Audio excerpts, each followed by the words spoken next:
नमस्ते दोस्तों, मेरा नाम है प्रेम एस गुर्जर।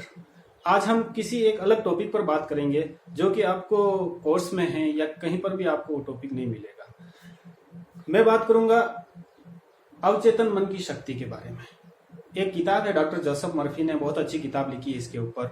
और भी अवचेतन मन की शक्तियों के बारे में बहुत सारे मनोवैज्ञानिक या किताबें बाजार में आई हैं, लेकिन वो कोर्स से बाहर की चीज है, इसलिए उसे कोई भी पढ़ना पसंद नहीं करता है। मेरा बात करने का कारण क्या है, आप अवचेतन मन की शक्ति के बारे में जानकर क्या प्राप्त कर सकते हैं, या क्या वाकई में अवचेतन मन की शक्ति में वो ताकत होती है कि इंसान अपनी जिंदगी बदल सकता है। इसी पर हम इस छोटे से वीडियो में बातचीत करेंगे। तो सबसे पहले तो मैं डॉक्टर विलियम जेम्स की बात करूंगा, जो अमेरिकी मनोविज्ञान के जनक हैं।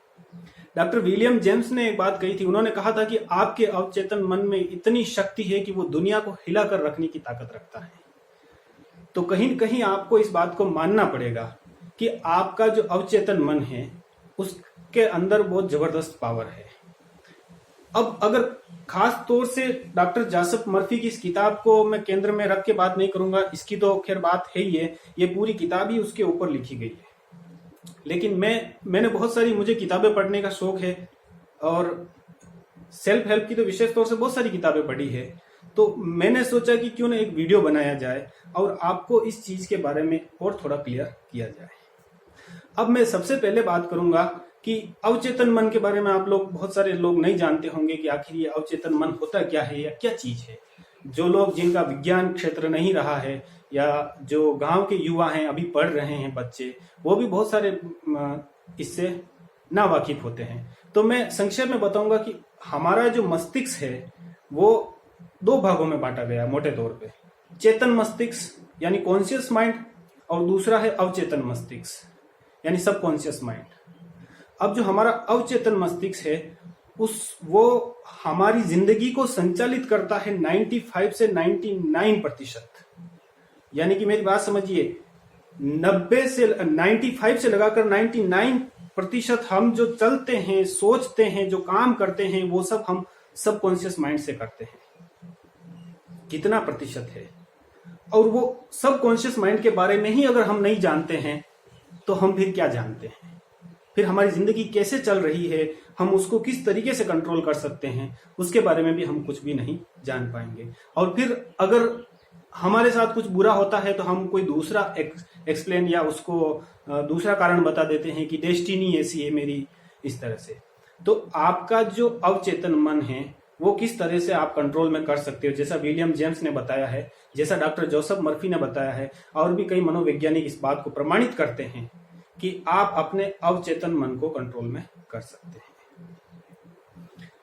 सबसे पहले एक चीज डॉक्टर जोसेफ मर्फी ने अपनी किताब में कही है कि आप अपने अवचेतन मन के अंदर अगर कोई चीज डाल देंगे, चाहे वो सकारात्मकता है, सकारात्मक विचार है, या चाहे नकारात्मक विचार है, वो चीज इस दुनिया में होकर ही रहेगी।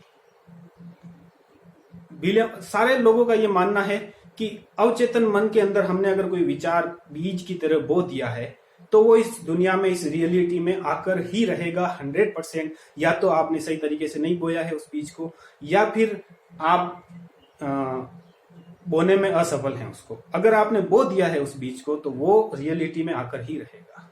पहली बात तो ये क्लियर। अब बात है कि आप किस तरीके से कोई ऐसा विचार या ऐसा बीज या अपनी सफलता की कहानी लिख सकते हैं। जिसको आप सफलता कहते हैं उसकी कहानी लिख सकते हैं। जो आप पाना चाहते हैं, जो अचीव करना चाहते हैं, वो कर सकते हैं। चाहे आप, इसमें ऐसा नहीं है कि दौलत ही है सब कुछ।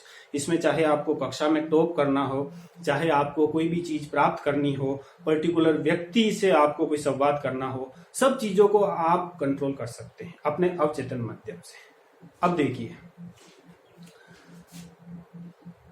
मैं अपना उदाहरण दूं, संक्षेप में अपनी अगर बात कहूं तो मैं भी एक गांव से आया हुआ युवा हूं, और मेरी एजुकेशन भी कोई इतनी हायर इंग्लिश एजुकेशन नहीं है।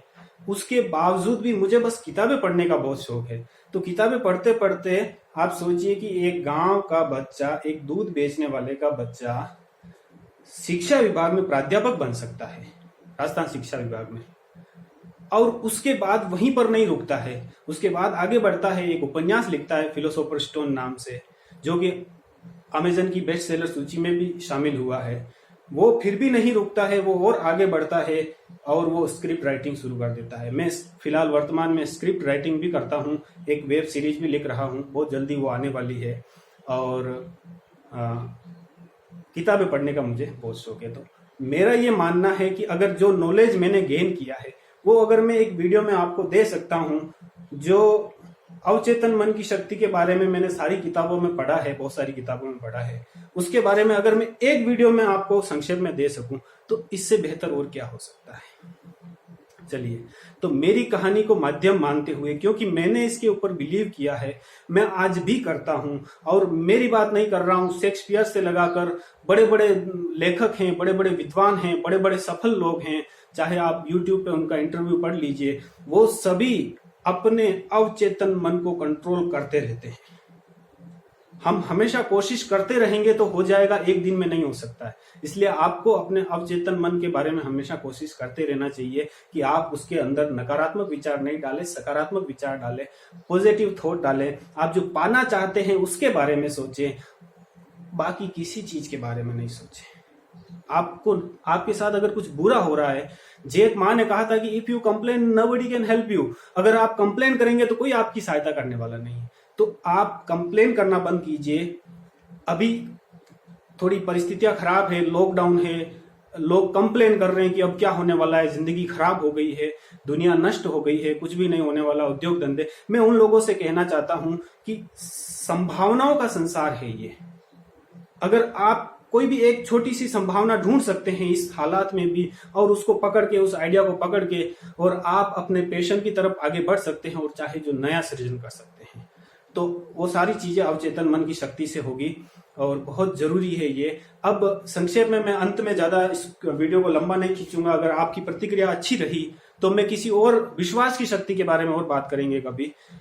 अब जो मूल बात है कि आप अपने अवचेतन मन की शक्ति को किस तरीके से नियंत्रित कर सकते हैं, जबकि जो इतना पावरफुल है, एक यंत्र जो आपके यहां पर मस्तिष्क में है, लेकिन वो आपके नियंत्रण में नहीं है, वो स्वतः चल रहा है और आपको उस डायरेक्शन में ले जा रहा है। आप बाहर देख रहे हैं कि असफलता बाहर है, असफलता आपके भीतर है, और इस भीतर की असफलता को आपको सफलता में कन्वर्ट करना होगा। आपको अपने विचारों पर नियंत्रण करना होगा, और विचारों को आप पकड़ नहीं सकते हैं, जकड़ नहीं सकते, कोई नहीं कर पाया है।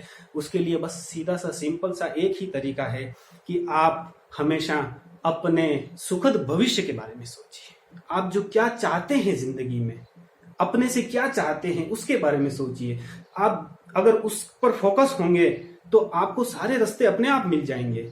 और ऐसा आप किस तरीके से कर सकते हैं? तो सबसे पहले तो हमारा जो अवचेतन मन है या मस्तिष्क है, उसमें हम कोई नई चीज कैसे बीज की तरह बो सकते हैं, इस सवाल का भी संक्षेप में अंत में मैं इस वीडियो में जवाब दे दूंगा।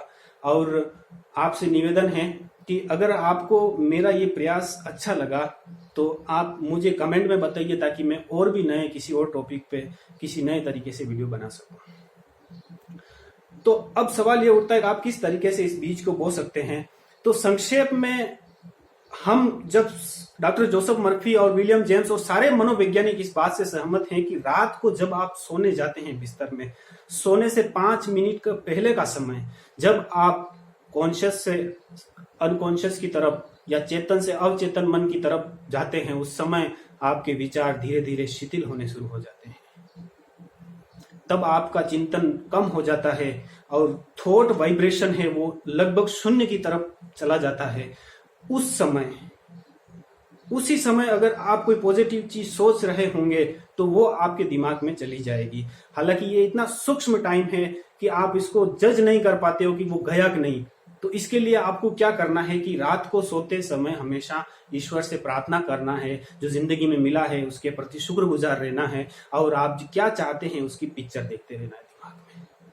और जब आप चाहते हैं उसके बारे में सोचते सोचते आप सो जाएंगे तो स्वतः चला जाएगा वो आइडिया, और उसके बाद आपकी जिंदगी में नया डायरेक्शन मिलने लगेगा, आपके जीवन की दिशा बदल जाएगी। और दूसरा तरीका, सवेरे उठते ही 5 या 10 मिनट का समय ऐसा होता है जब वापस आपका जो ब्रेन होता है वो शून्य थॉट स्टेट में होता है, यानी कि ब्रेन का वाइब्रेशन शून्य होता है। उस समय भी आप जो विचार सोचेंगे वो आपके अवचेतन मन में चले जाएंगे। इसीलिए धर्म ग्रंथों में 2 चीज बताई गई है कि सवेरे उठते ही प्रार्थना करो और रात को सोने से पहले प्रार्थना करो। सारे धर्मों में ये बात बताई गई है। इसका कारण सिर्फ इतना सा है कि वो ये बताना चाहते हैं कि इससे हम जब प्रार्थना करते हैं तो उस समय हमारे मन में हमेशा सकारात्मक विचार रहते हैं और वो हमारे अवचेतन मन में चले जाते हैं। आप चाहे तो कोई प्रार्थना भी कर सकते हैं, आप अपने ईश्वर को याद कर सकते हैं, उस समय में उनका शुक्रगुजार कर सकते हैं कि हे ईश्वर आपने, हे शिव आपने मुझे इतनी शक्ति दी है, मैं आपका शुक्रगुजार हूं, आपने मुझे इतना कुछ दिया है, जो भी दिया है आपको उसके बारे में। तो कुल मिलाकर आप सोते समय और सवेरे उठते ही ये 10 या 15 मिनट या आधा घंटा ऐसा होता है जिसमें आपको सकारात्मक सोचना है।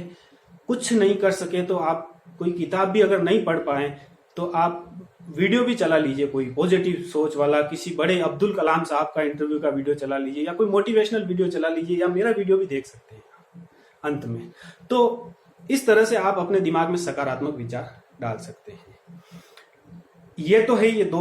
इसके अलावा आप किताबें पढ़ सकते हैं। जैसे आपको अगर अच्छा लगा कि यार ये अवचेतन मन वाला कॉन्सेप्ट बहुत अच्छा है, इस पर मैं कुछ और जानना चाहता हूं, क्योंकि हम हमेशा एक व्यक्ति पर कभी विश्वास नहीं करते हैं। आज मैंने कह दिया है, आप उस पर कभी विश्वास नहीं करेंगे। आप इस वीडियो को देखोगे और फिर आगे बढ़ जाओगे। आपकी जिंदगी में से 10 मिनट का ये चेंजेज आएगा, ये वापस थोड़े दिनों बाद आपकी जिंदगी वहीं चलने लग जाएगी। तो अगर आप इस पर और जानना चाहते हैं तो आप किताबें पढ़िए। बहुत सारी किताबें हैं बाजार में, अमेजन से मिल जाएगी। आप कहीं पे भी ई बुक्स वगैरह पढ़िए। डॉक्टर जोसेफ मर्फी की किताबें पढ़ सकते हैं और भी बहुत सारी किताबें हैं। तो आज के लिए मैं सिर्फ इतना ही कहूंगा कि आप अपने अवचेतन मन के मालिक हैं, आप अपनी दुनिया के निर्माता हैं, आप ही अपनी दुनिया का निर्माण कर सकते हैं। ये पावर ईश्वर ने सिर्फ आपको दिया है।